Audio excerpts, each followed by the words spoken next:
There are places where the world ends. Not gradually, but absolutely.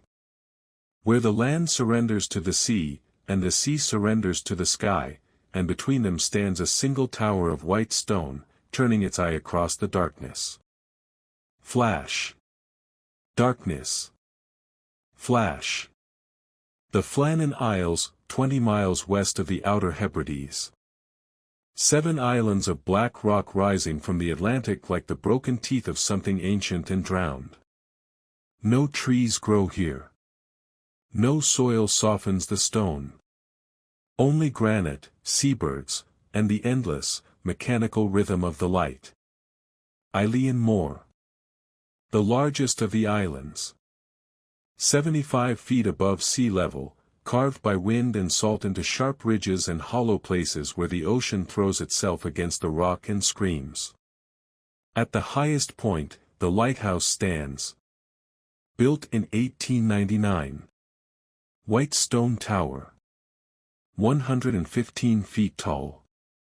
A lens of brass and prismatic glass that turns with the slow patience of clockwork, sweeping its beam across 180 degrees of empty ocean. 20-second intervals. Flash, darkness, flash. A rhythm like breathing. A mechanical heart beating against the void. 3 men lived there. 3 men kept the light. James Duckett. The principal keeper. 43 years old. Married. A man who had spent his life in lighthouses, who understood the rhythm of isolation, who knew that the light was more important than comfort.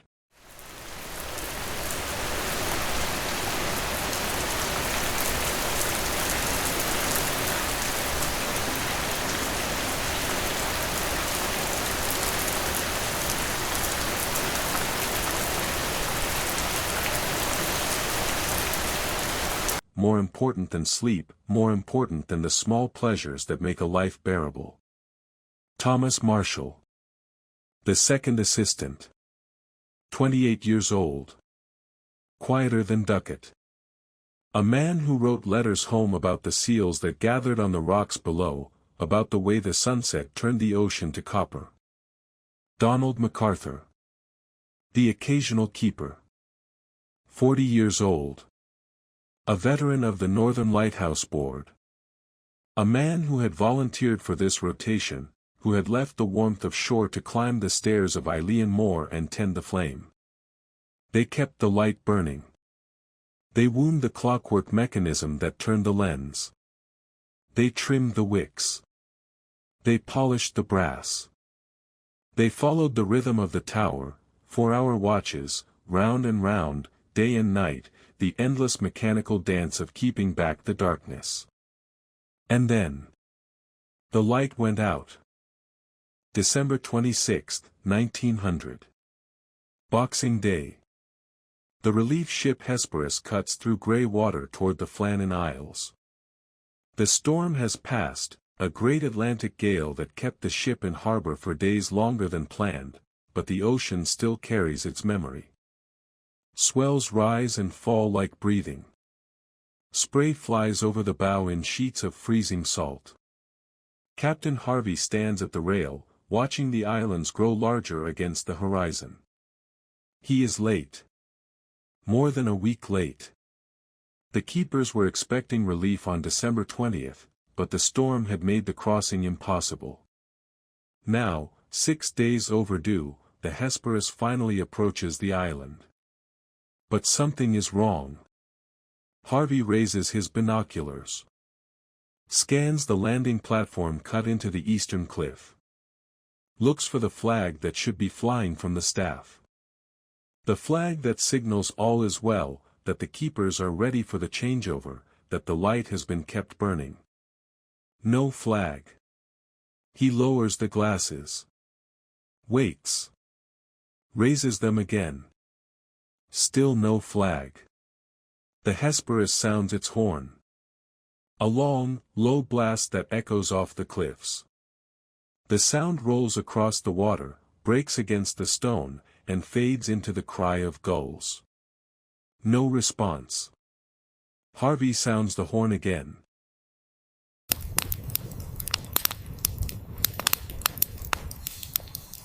And again. 3 long blasts that should bring the keepers running to the landing, should bring them out of the lighthouse tower, arms waving, ready to help secure the supplies. Nothing. The ship circles. Comes alongside the landing as close as the surging ocean will allow. The crew stares up at the island. At the empty landing platform. At the crane that stands motionless, its chains swaying slightly in the wind. No provisions boxes have been lowered to the platform. No preparations have been made. It is as if the island is abandoned. Joseph Mòr stands at the ship's rail, feeling the cold spray on his face. He is the relief keeper, the man who will replace Donald MacArthur for the next rotation.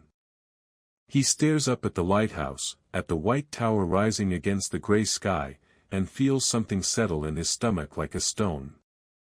He knows these men. Has worked with Duckett before.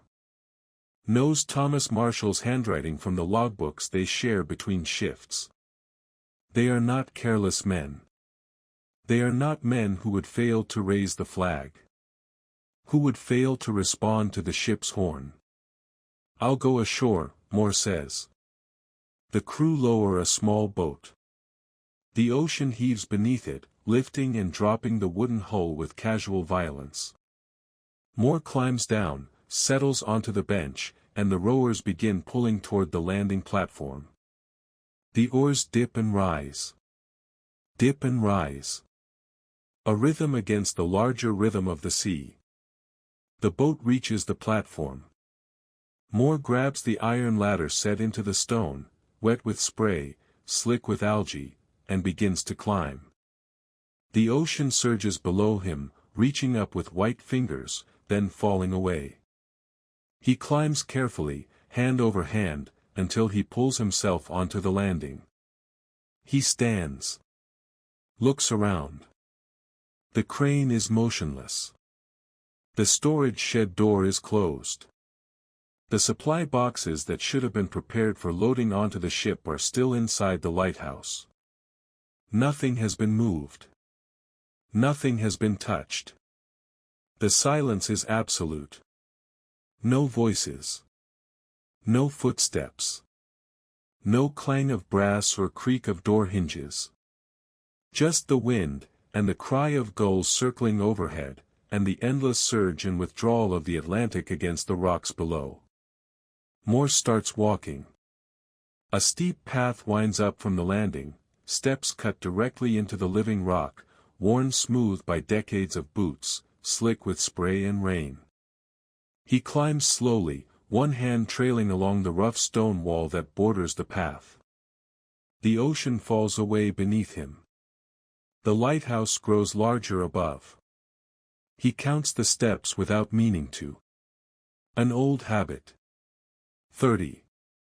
40. 50.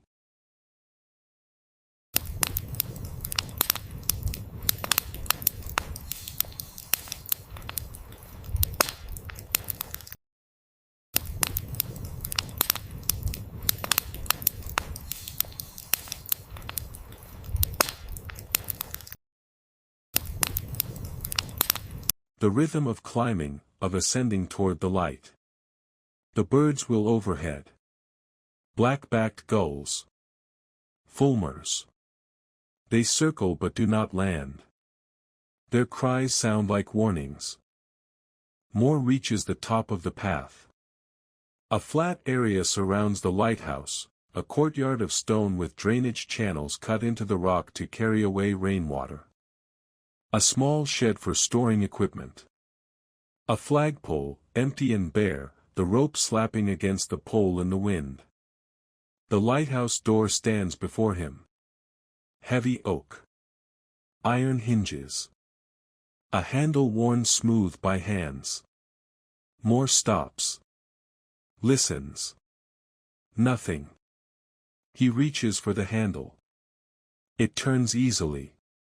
The door is unlocked. The door swings open. More steps inside. The silence inside the lighthouse is different from the silence outside. Outside, there was wind. The crash of waves. The cries of birds. The natural sounds of a living place where the elements moved and breathed. Inside, there is only stillness. Mòr stands in the entrance hallway. Stone floor. Whitewashed walls. A coat rack with 3 oilskin jackets hanging on their pegs. Boots lined up beneath. Everything in its place. Everything orderly. But no voices. No movement. James. More calls. Thomas. His voice sounds strange. Too loud. The tower swallows it. He walks forward. Down the hallway. Past storage rooms. Past the oil room where the fuel for the lamp is kept in brass canisters, each one labeled and dated. Everything correct. Everything as it should be. He reaches the kitchen. And stops. The room is dim. A single window lets in gray daylight. The fire in the stove has gone cold, not recently cold, but long cold, the ashes settled and gray, no warmth remaining in the iron. A clock hangs on the wall. Its pendulum is still. The hands point to 8:45. Morning or evening, Mòr cannot tell. But the clock has stopped, and no one has wound it. The table in the center of the room is set for a meal. 3 plates. 3 cups. Cutlery laid out. A loaf of bread, hard and stale. A dish of butter, the surface dried and cracked. And one of the chairs has been overturned. Not pushed back, as if someone rose quickly. But toppled backward, lying on its side on the stone floor. Mòr stands in the doorway, staring. The kitchen should smell of tea and tobacco and the old smoke that clings to every lighthouse. But it smells only of cold stone and salt air. He moves to the table. Touches the bread. Hard as wood. The fire in the stove, he crouches beside it, puts his hand near the iron. Nothing. Not even a ghost of warmth. This fire has been dead for days. Possibly a week or more. Mòr straightens. His breath comes faster now. His heart beats against his ribs like something trapped. James, he shouts. Thomas. Donald. The tower swallows his voice again. He moves through the kitchen. Into the sleeping quarters. 2 bunks on each side of the small room. The beds are made. Neat. Corners tucked. Everything orderly. But empty. Mòr climbs the spiral staircase that winds up through the center of the tower. His boots ring on the iron steps. Around and around. Past the service rooms. Past the storage levels. Up toward the light room at the top. The stairs are narrow. The walls press close. The only light comes from small windows cut into the stone at intervals, each one showing a different angle of gray sky and darker sea. He reaches the light room.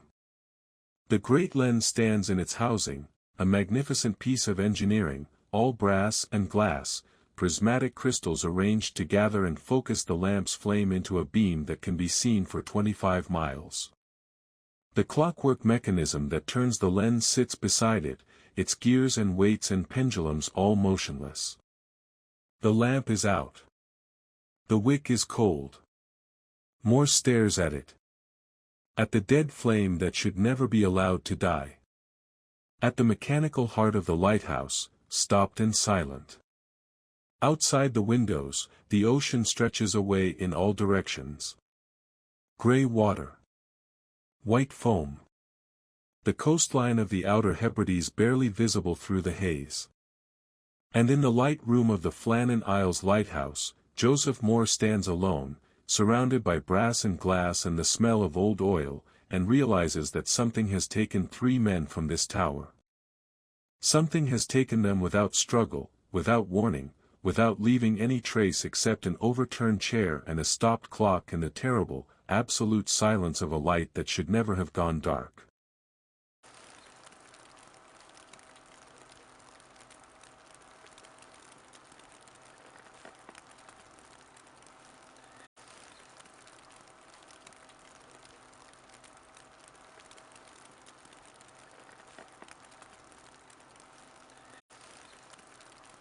Joseph Mòr stands in the light room, surrounded by brass and silence, and feels the weight of wrongness pressing against his chest like a hand.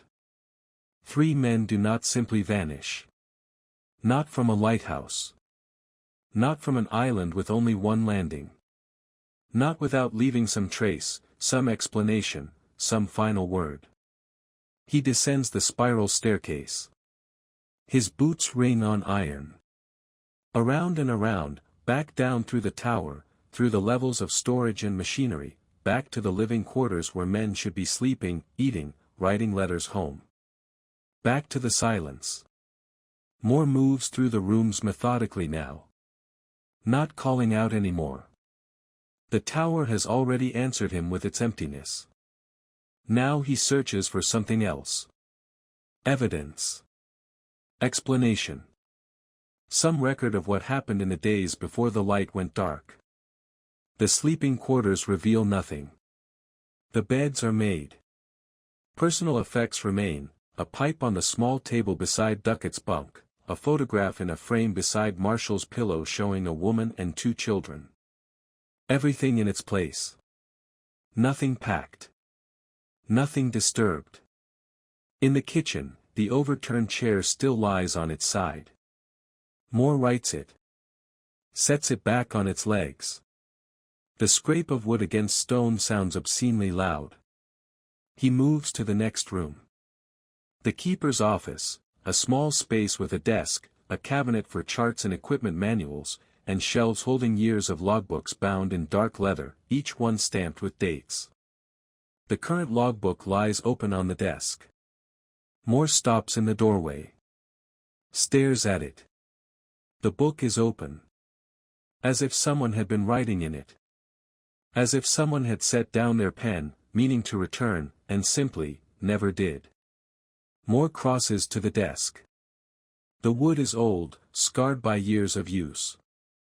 A pen lies beside the logbook, an ordinary steel nib pen, the kind used in every lighthouse, every ship, every office where records must be kept in permanent ink. He looks down at the open pages. The entries are written in 3 different hands. Duckett's writing is neat, methodical, the script of a man who has filled logbooks for decades. Marshall's is younger, slightly rushed, the letters slanting forward.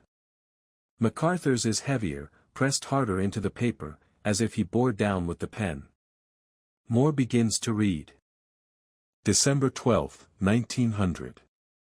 Thomas Marshall, 2nd Assistant. 0600 hours, wind increasing from the west. Barometer falling. Secured all loose equipment on the landing platform.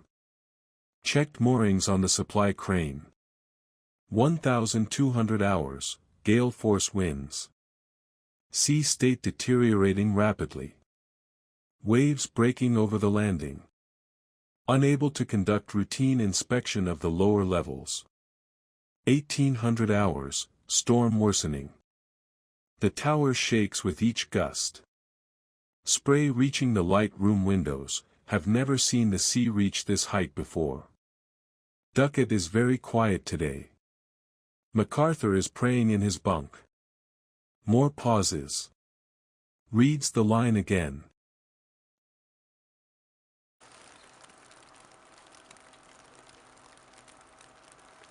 Duckett is very quiet today. James Duckett. The principal keeper. A man who had weathered storms for decades.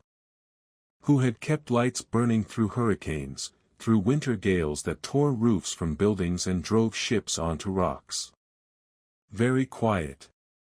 And MacArthur. 40 years old.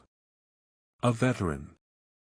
A man who had volunteered for this rotation, who knew the Atlantic's moods better than most men know their own wives. Praying in his bunk. Mòr feels something cold settle at the base of his spine. He continues reading. December 13, 1900. Thomas Marshall, second assistant. 0600 hours, the storm continues without abating. No sleep possible. The tower trembles. The noise is beyond description, not merely wind, but something else. Something I cannot name. 1,200 hours, MacArthur will not stop crying. He says he has seen things in the waves. Duckett has not spoken since yesterday evening. I try to reassure them both, but my own hands shake as I write this. 1,800 hours, still the storm rages. We have secured ourselves in the tower. All three of us together. We do not wish to be alone. Mòr stops reading. Looks up from the page. The office around him is perfectly still. Gray daylight falls through the single window. Outside, he can hear the wind, but it is ordinary wind, the constant presence of weather on these islands. Not a gale. Not a storm. He looks back at the logbook. MacArthur will not stop crying. Donald MacArthur. A man who had spent his life on the water. Who had seen ships founder and men drown and all the ordinary horrors that the sea inflicts on those who challenge it. Crying. He says he has seen things in the waves. Mòr's mouth is dry. He turns the page. December 14, 1900. The page is blank. No entry. No explanation for the silence. Just empty white paper, the faint lines of the ledger running across it like bars on a cell window. Mòr stares at the emptiness. Feels it like a presence.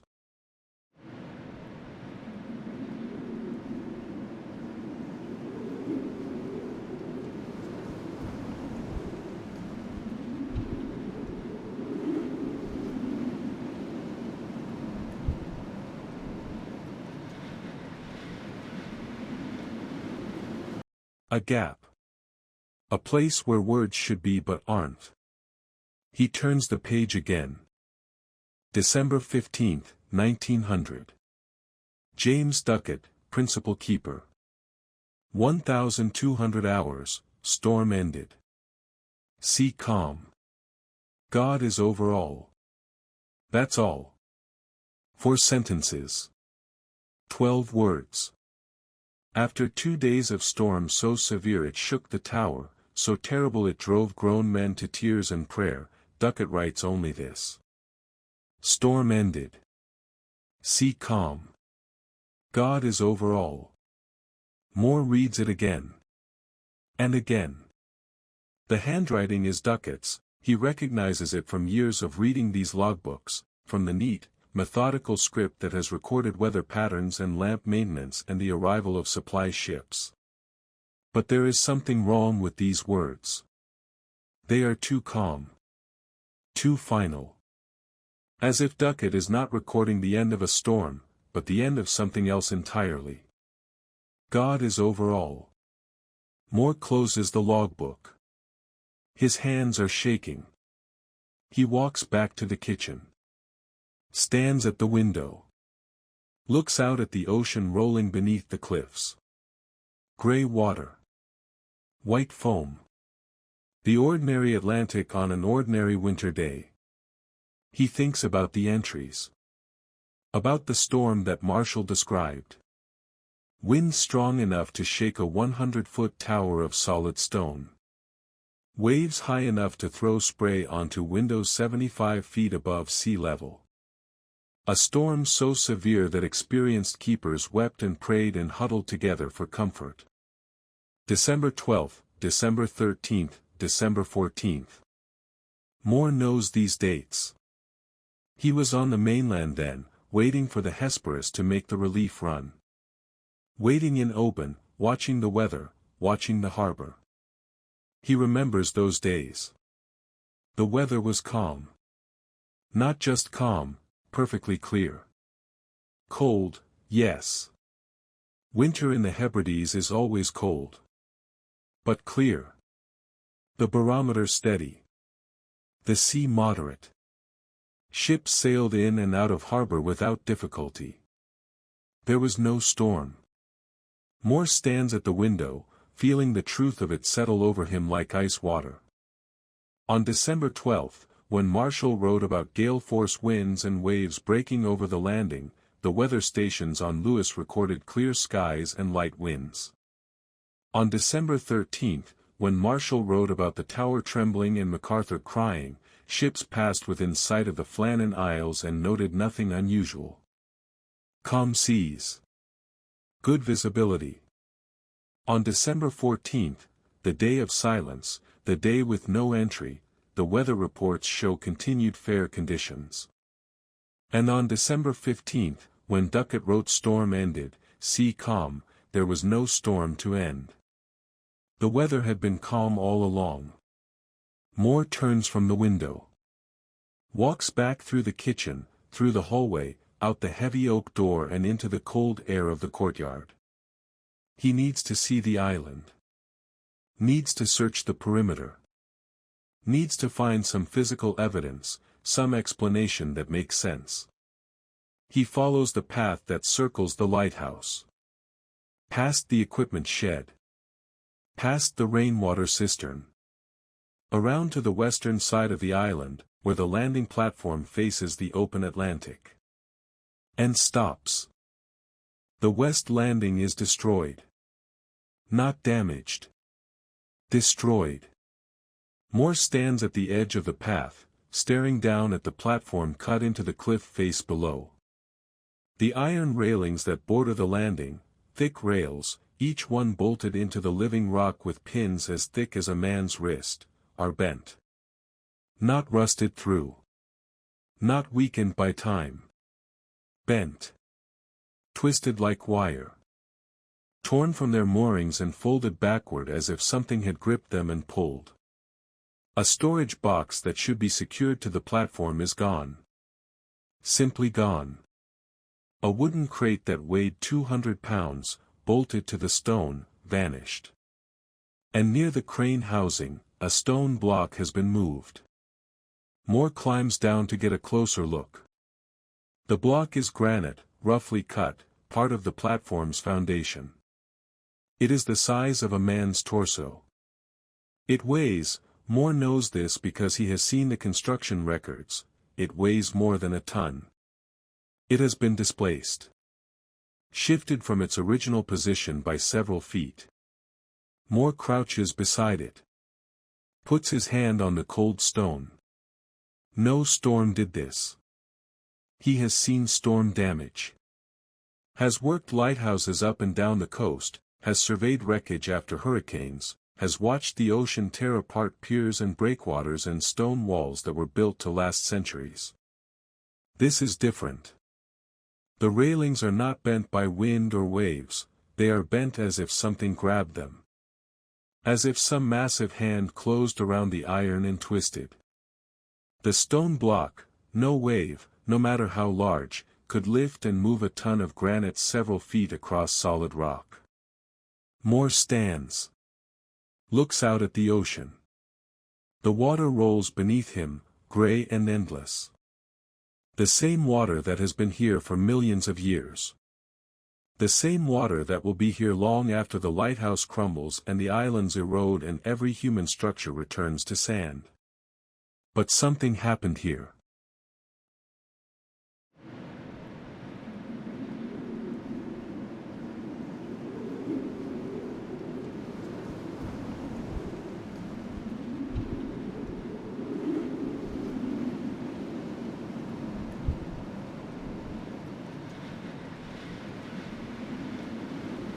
Something on December 12th, 13th, 14th, days when the weather was calm, when ships sailed past and saw nothing unusual, when the mainland recorded clear skies and steady barometers.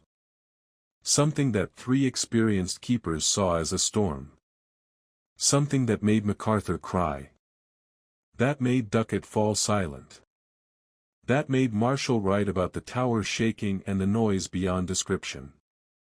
Something that bent iron railings like wire and moved a ton of stone. And then, silence. Storm ended, sea calm. God is over all. Mòr climbs back up to the path. His legs feel weak. His breath comes fast in the cold air. He thinks about the kitchen. The meal set out but never eaten. The overturned chair. He thinks about the logbook. The progression of entries. The growing fear in Marshall's words. The silence on the 14th. The terrible calm of Ducat's final entry. And he thinks about something else. Something that makes his skin crawl. There are 3 oilskin jackets hanging on the pegs by the door. 3 pairs of boots lined up beneath. If the men went outside, if they went to inspect the damage, to secure equipment, to do whatever keepers do in a storm, they would have worn their oilskins. They would have worn their boots. But the jackets are all there. All 3. Whatever took them from the lighthouse, they went unprepared. Went without protection from the wind and spray. Went in their shirt sleeves into the December cold. Or they never went outside at all.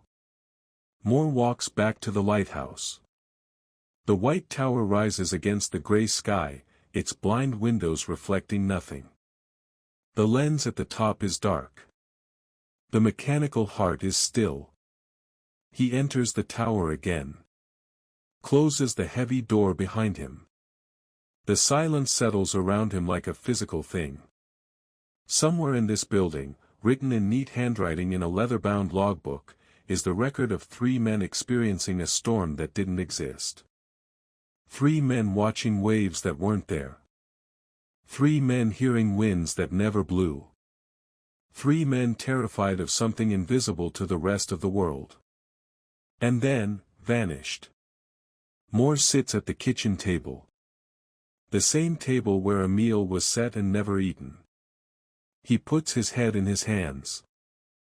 Outside, the real ocean, the actual Atlantic, calm and gray and ordinary, continues its endless rhythm against the rocks. And inside the lighthouse, the phantom storm hangs in the air like a memory, like a scream that was never voiced, like the last words of men who saw something the world refuses to acknowledge. God is over all. Mòr wonders if Ducat believed it when he wrote those words. Or if he was praying they might be true.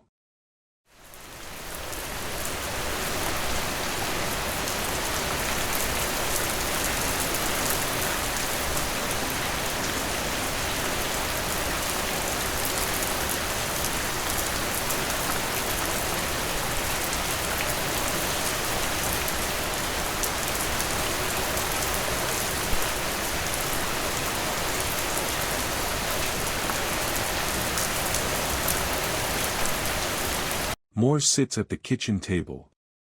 The same table where 3 men sat on a day in mid-December. The same table where plates were set and food was laid out and a meal was about to begin. He stares at the overturned chair. It lies on its side, exactly as he found it. He had righted it earlier, an instinctive gesture, the human need to restore order, but then he had tipped it back over. Put it exactly as it was. Because it means something. Mòr closes his eyes. Tries to reconstruct the scene. 3 men. Sitting for a meal. The fire burning in the stove. The clock ticking on the wall. Everything normal. Everything routine. Then, what? Something happens. Something outside. A sound. A sight through the window. One of them stands. Stands so quickly, so violently, that the chair topples backward. No time to catch it. No thought for the furniture. And then, they run. All three. Out of the kitchen. Through the hallway. Out the heavy oak door and into the December cold. Without their oilskins.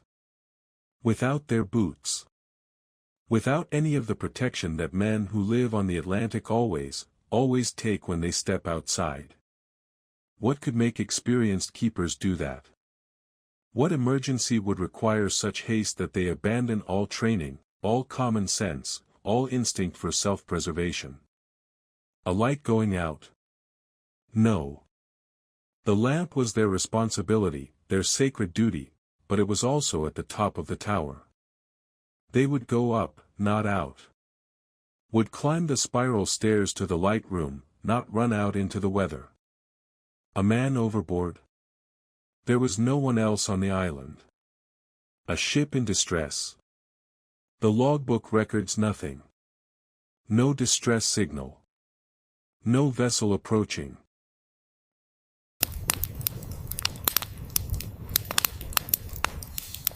And even if there had been, they would have taken their coats. Would have prepared. Would have left some note, some record. Fire. The tower is stone. The equipment is brass and iron. There is nothing in a lighthouse that burns easily except the oil for the lamp, and that is stored in sealed canisters, handled with the care of men who understand combustion. Mòr opens his eyes. Stares at the chair. They ran from something. Something that was urgent enough to override every bit of their training. Something that was terrifying enough to make them forget the cold. He stands. Walks to the window. Looks out at the grey afternoon light falling over the island. The Flannan Isles. 7 islands. 7 broken pieces of Scotland, thrown west into the Atlantic. But the locals have another name for them. Na Seicht Cyanaic. The 7 hunters. Mòr had heard the stories before he came here. Every keeper who worked these waters heard them eventually. Usually over drinks in a mainland pub, told by fishermen with weathered faces and careful eyes. Eilean Mòr was not a good place. Not cursed, exactly. The fishermen were careful not to use that word. But, not good. The island had been uninhabited for centuries. Not because it was too remote, there were islands far more remote that held small communities. Not because the land was too poor, sheep could graze here, if anyone wanted them. No. Eilean Mòr was empty because people left it empty. The old chapel ruins on the southern slope were evidence that someone had tried, once. Monks, perhaps, in the early days of Christianity, seeking isolation for prayer and contemplation. But the chapel had been abandoned centuries ago. The roof had fallen in. The walls had crumbled. And no one had rebuilt it. The local fishermen avoided landing here. If they had to come ashore, to wait out weather, to make repairs, they would not step onto the island without first saying a prayer. Some made the sign of the cross. Others poured whiskey on the stone before setting foot on it.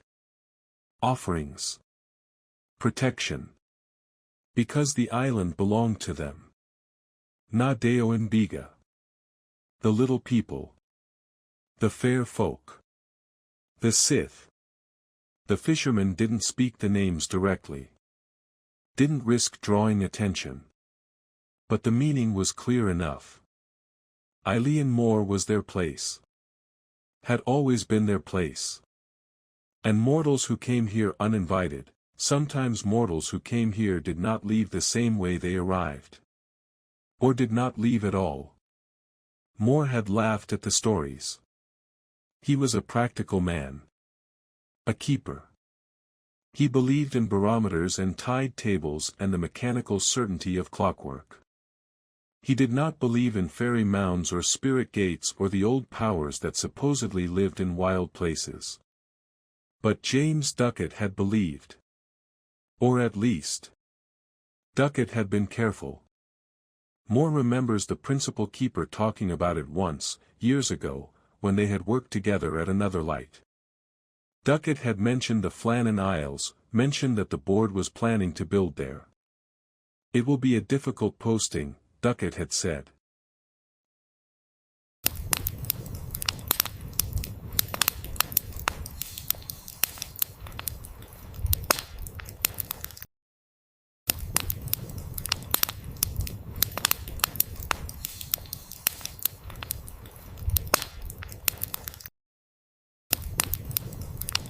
The island doesn't like to be disturbed.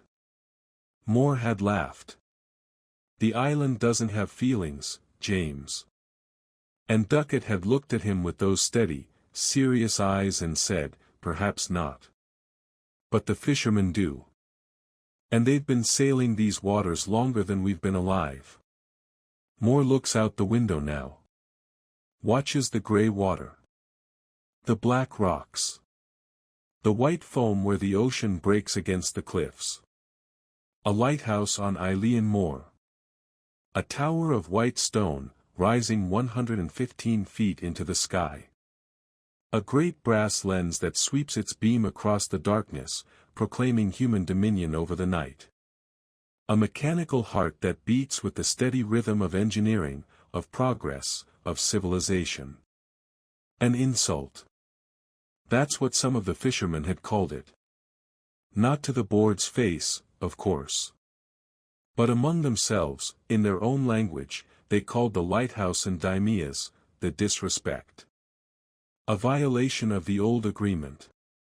A trespass. Mòr shakes his head. Turns away from the window.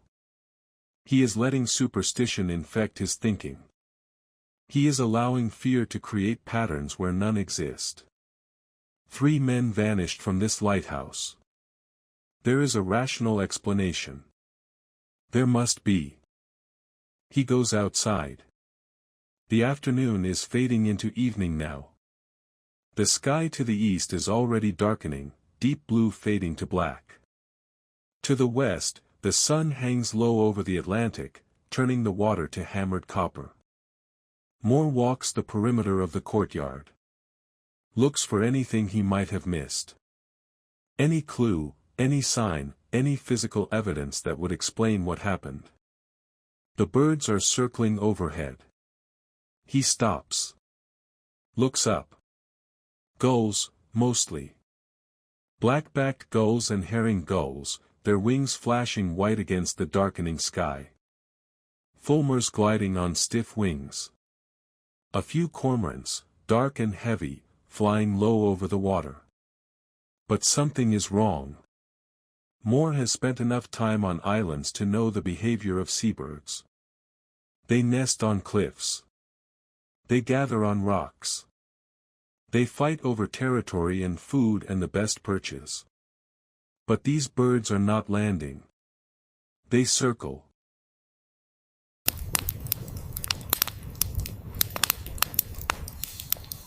High above the lighthouse.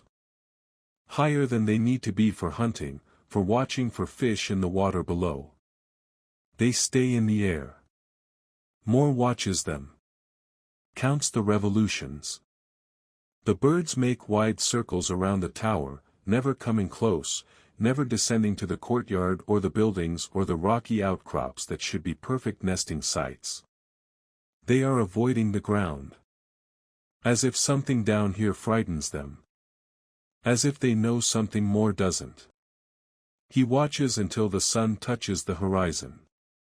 Watches until the copper light fades to gray, and the gray fades to darkness, and the first stars prick through the sky above. And then he goes back inside.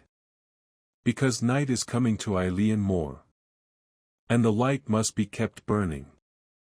The lamp room at the top of the lighthouse is a circular chamber enclosed by windows.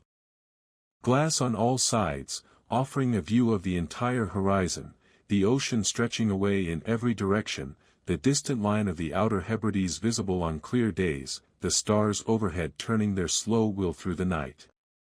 Mòr climbs the spiral staircase. His footsteps echo in the narrow shaft. Around and around. Past the storage levels. Past the sleeping quarters. Up toward the top of the tower. The lamp stands in its housing at the center of the room. The great lens surrounds it, a marvel of engineering, prismatic crystals arranged in precise rings, each one ground and polished to perfection, designed to gather the light of a single flame and throw it out across 25 miles of ocean. But first, the flame must be lit. Mòr moves through the familiar ritual. It is the same in every lighthouse. The same sequence of actions that keepers have performed for decades, that he himself has performed hundreds of times. He checks the fuel reservoir. Fills it with paraffin oil from the canister. The oil is clear and clean, smelling sharp and chemical. He adjusts the wick. Trims it to the correct length. Too short and the flame will be weak. Too long and it will smoke, will foul the glass, will fail to produce the clean white light that ships depend on. He lights a match. The sound of it striking is very loud in the silence. A hiss, a flare of yellow light, a curl of smoke. He touches the match to the wick. The flame catches. Grows. Steadies into a teardrop of fire suspended in the brass housing. Mòr adjusts the airflow. Watches the flame respond.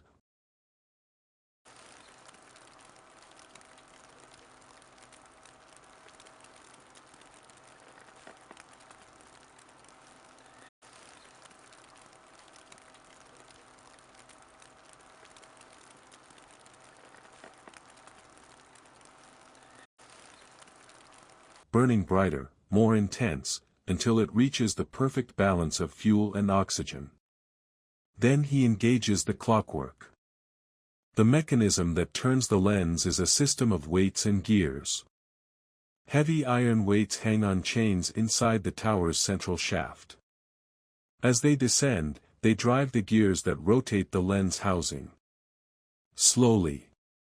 Steadily. The mechanical patience of gravity converted into motion. Mòr releases the brake. Winds the weights to their starting position. The chains clink and clatter as they rise. The weights, each one weighing hundreds of pounds, ascend through the shaft below. He sets the brake. Releases it. The weights begin to fall. The gears engage. The lens begins to turn. Clunk, clunk, clunk. The heavy, rhythmic sound of clockwork. The heartbeat of the lighthouse. The lens rotates. The light sweeps across the windows. Out over the ocean. Across the rocks. Into the darkness. Flash. Darkness. Flash. The lighthouse breathes again. Mòr stands at the window. Watches the beam cut through the night. Watches it sweep over black water, over foam-topped waves, over nothing and more nothing stretching away forever. He is alone in the light room. Alone in the tower. Alone on the island. The last man standing at the edge of the world, keeping back the darkness with a flame no bigger than his thumb. The hours pass slowly. Mòr sits in the keeper's chair. The same chair where Ducat sat. Where Marshall sat. Where MacArthur sat during their watches, night after night, tending the flame and watching the ocean and marking the passage of time. The clockwork mechanism clunks with each revolution. The lens turns. The light sweeps. Flash, darkness, flash. Outside, the wind picks up. Not strong, just the ordinary night wind that always blows across these islands. But it sounds different in the tower. Sounds like breathing. Like something huge and patient, pressing against the walls. Mòr checks the flame. Still burning clean and bright. Checks the fuel reservoir. Still full. Checks the clockwork. The weights descending steadily down their shaft. Everything is functioning as it should. But he cannot shake the feeling that something is wrong. He stands. Walks to the window. Looks out at the darkness. The beam of light sweeps across the water. In its brief flash, he can see waves rolling beneath the cliffs. Can see foam. Can see the black shapes of rocks. And then darkness returns. He listens. The wind. The clockwork. The creak of the tower settling. All normal sounds. All expected. But underneath. He holds his breath. Listens harder. There.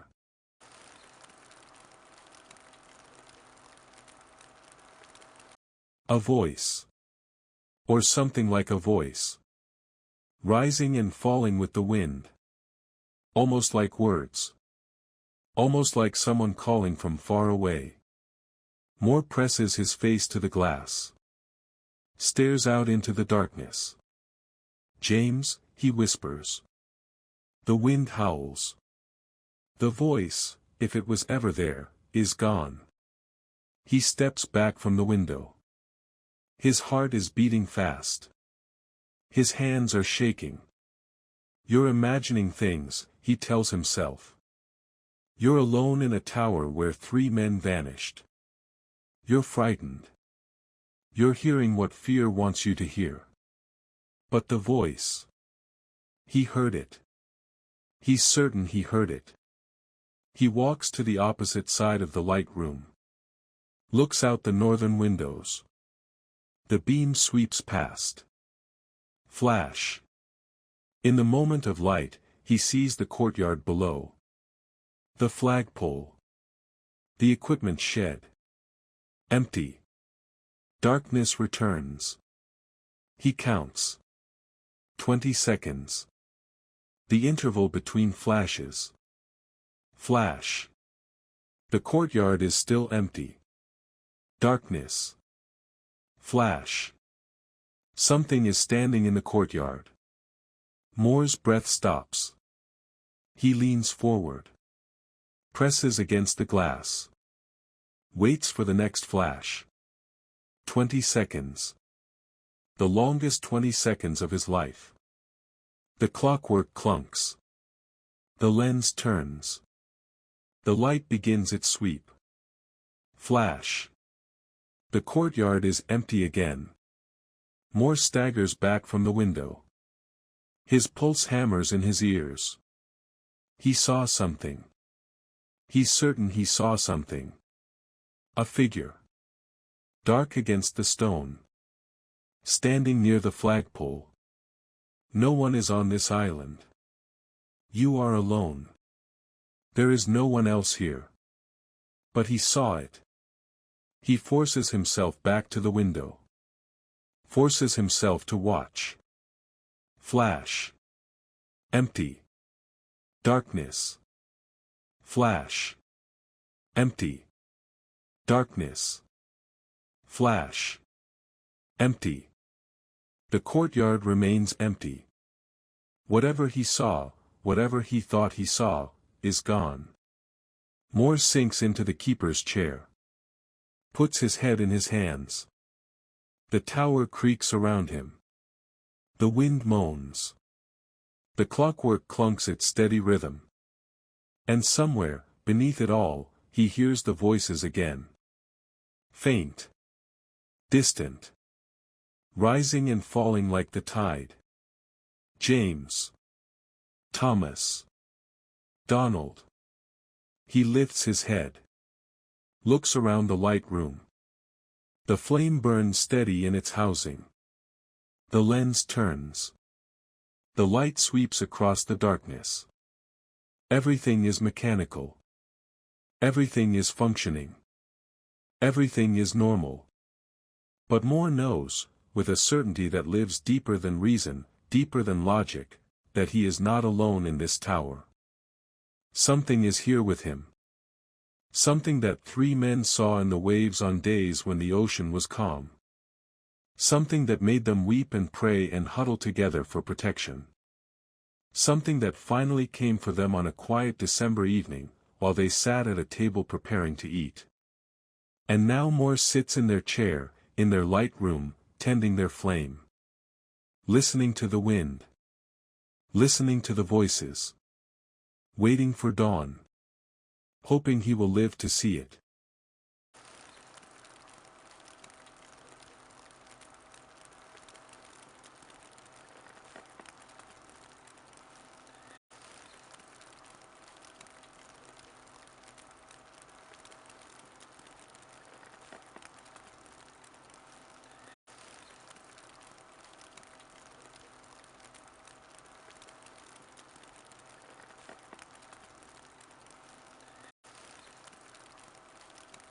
Dawn comes slowly to Eilean Mòr.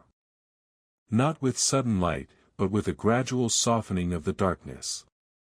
Black fades to gray. The stars disappear one by one. The horizon to the east begins to glow with a pale, cold light that has no warmth in it.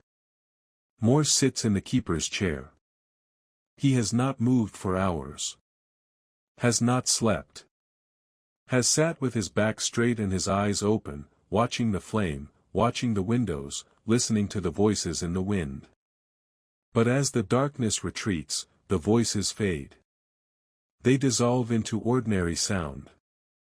Into wind and wave and the mechanical clunk of the clockwork. Into the natural symphony of an island at the edge of the world. Mòr stands. His legs are stiff. His body aches. He feels as if he has aged years in a single night. But he is alive. He moves to the lamp housing. Turns the valve that controls the fuel flow. The flame flickers. Diminishes. Dies to a glowing ember, then to nothing. The light goes out. Mòr stands in the grey dawn, surrounded by brass and glass, and feels the absence of the flame like a weight lifted from his chest. He has kept the light burning. He has survived the night. He descends the spiral staircase. Down through the tower. Past the sleeping quarters. Past the kitchen where the overturned chair still lies on the stone floor. Down to the entrance hallway. He opens the heavy oak door. The cold morning air rushes in. Clean. Salt sharp. Real. Mòr steps outside. The courtyard is empty. The flagpole stands bare. The birds are beginning to return, gulls landing on the rocks below, their cries echoing off the cliffs. Everything is as it should be. Everything is normal. But Mòr knows what he heard in the darkness. Knows what he saw, or thought he saw, in the brief flashes of light. He walks to the edge of the courtyard. Looks out at the ocean. The Atlantic stretches away beneath him. Grey water. White foam. The same water that has broken against these cliffs for millennia. The same water that will be here long after the lighthouse crumbles to ruins. And somewhere beneath those waves. Mòr closes his eyes. James. Thomas. Donald. He wonders if they are down there. Wonders if their bodies rolled in the currents, or if they were taken somewhere deeper, somewhere beyond the reach of light and air. Or if they were taken somewhere else entirely. The Hesperus returns at midday. Captain Harvey brings a full crew ashore. They search the island. Every room in the lighthouse. Every storage shed.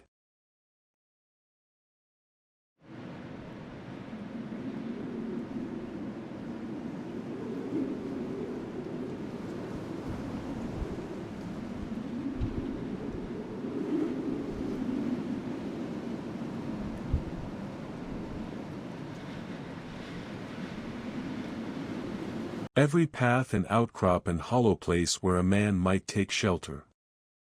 They find nothing. No bodies.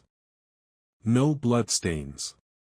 No signs of violence or struggle beyond the overturned chair in the kitchen. They examine the west landing.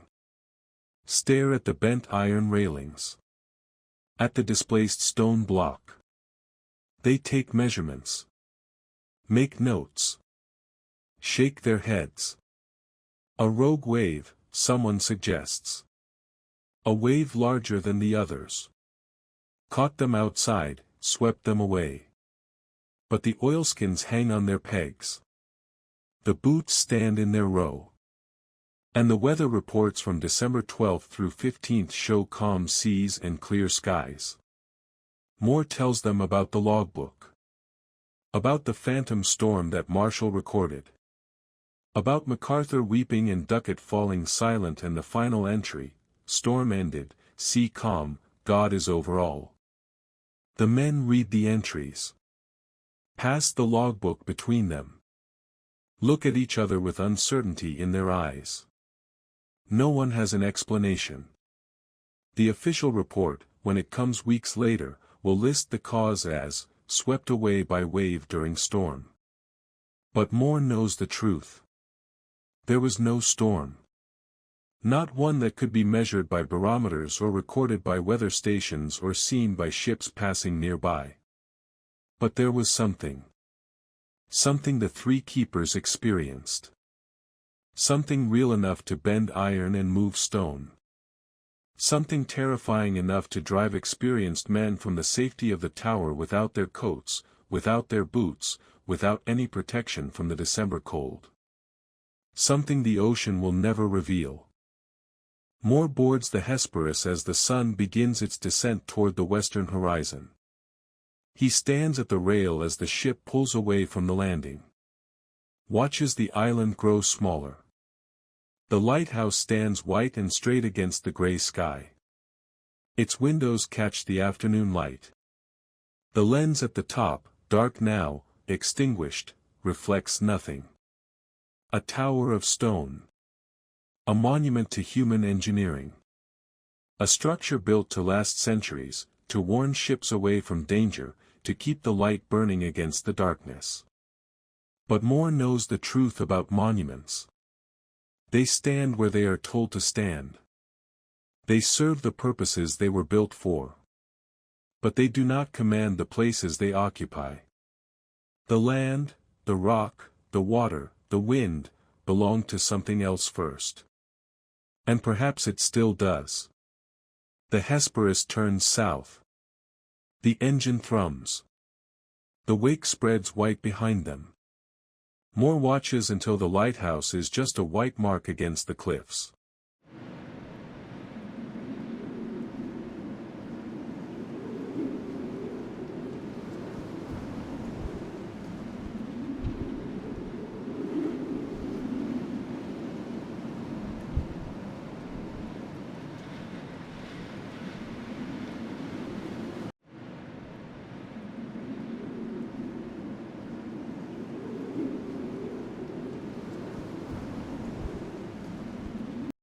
Watches until the Flannan Isles merge with the horizon. Watches until there is nothing but ocean in every direction. Then he turns away. He will never return to Eilean Mòr. He will work other lighthouses. Will tend other flames. Will keep other watches through other long nights. But never there. Never the Flannan Isles. Some places, Mòr has learned, are not meant for men. Some places keep their secrets buried deep. And some mysteries are better left unsolved. But now we leave the island behind.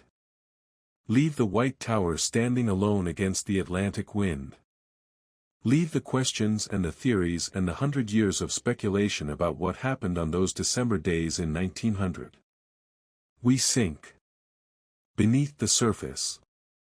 Beneath the waves that break against the cliffs of Eilean Mòr. Down into the water. The sound of wind fades. The cry of gulls disappears.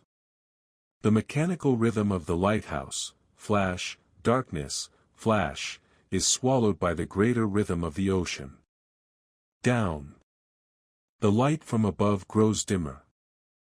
The sun, filtered through fathoms of water, becomes a distant glow. Green-gray light that softens everything, that makes the world dreamlike and slow. You sink deeper.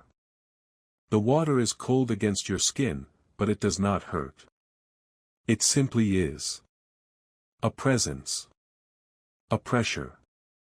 The weight of the ocean settling around you like a blanket. You are weightless here. Suspended between the surface and the abyss. Floating in the space between light and darkness. No effort required. No struggle. Just the gentle drift of current moving you where it will. Down. Deeper. The green light fades to blue. Deep blue. The color of twilight, of the space between day and night, of the liminal places where the world changes its nature. You see shapes moving in the distance.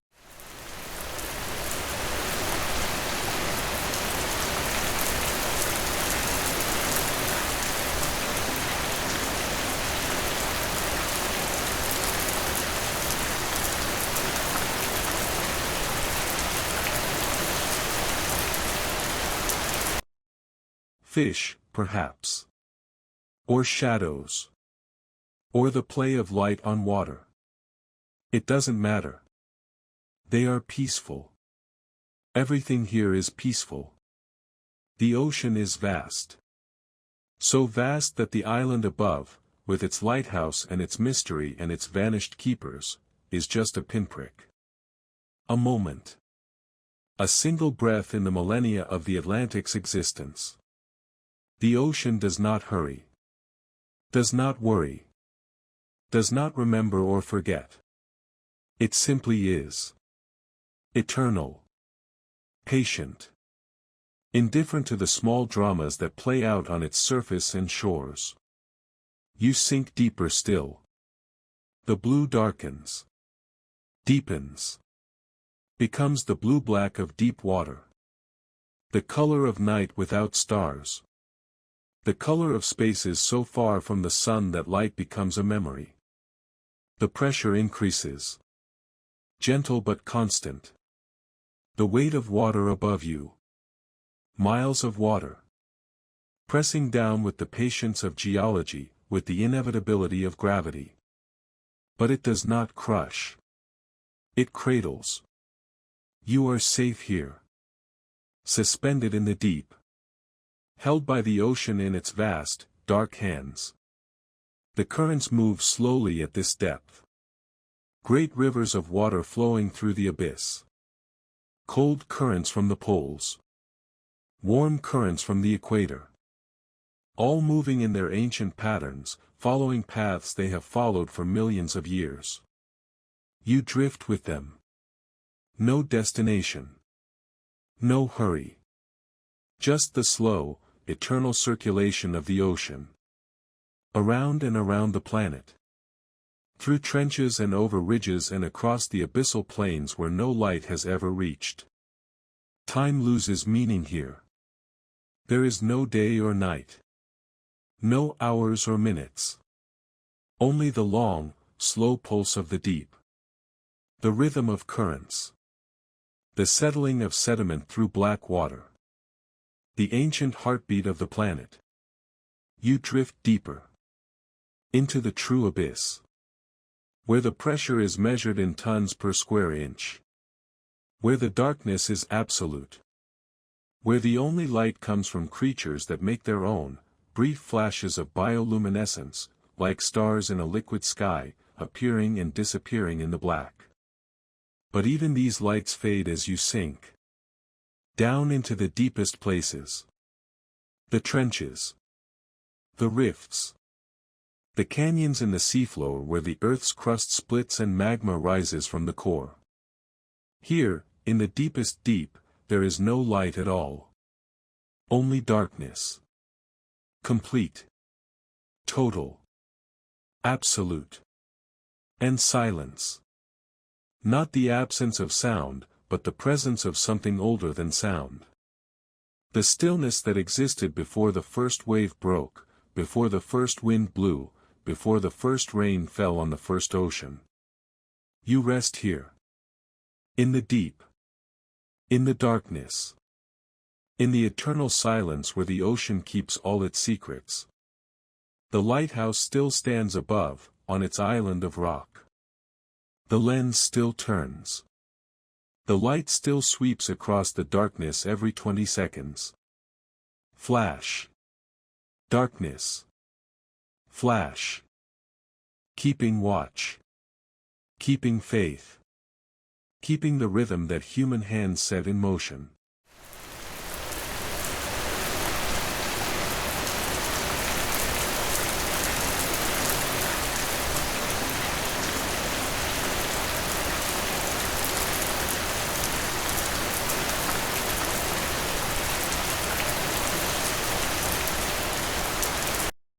But down here, in the abyss, the lighthouse is forgotten. Down here, there is only the slow drift of current. The gentle pressure of water. The weight of miles of ocean pressing down like sleep. You are submerged. You are weightless. You are safe. The mysteries of the surface world, the vanished keepers, the phantom storm, the bent iron rails and the voices in the wind, all of it fades into insignificance. The ocean remembers everything. And forgives everything. And holds everything in its vast, dark embrace. You can rest now. Let the current carry you. Let the pressure hold you. Let the darkness wrap around you like a blanket woven from the deepest water. You are part of the ocean now. Part of the eternal cycle. Part of the great circulation that has no beginning and no end. Drift. Sink. Sleep. The lighthouse keeps its watch above. The ocean keeps its secrets below. And you. You can rest. In the deep. In the dark. In the eternal silence. Where all mysteries dissolve. Into peace.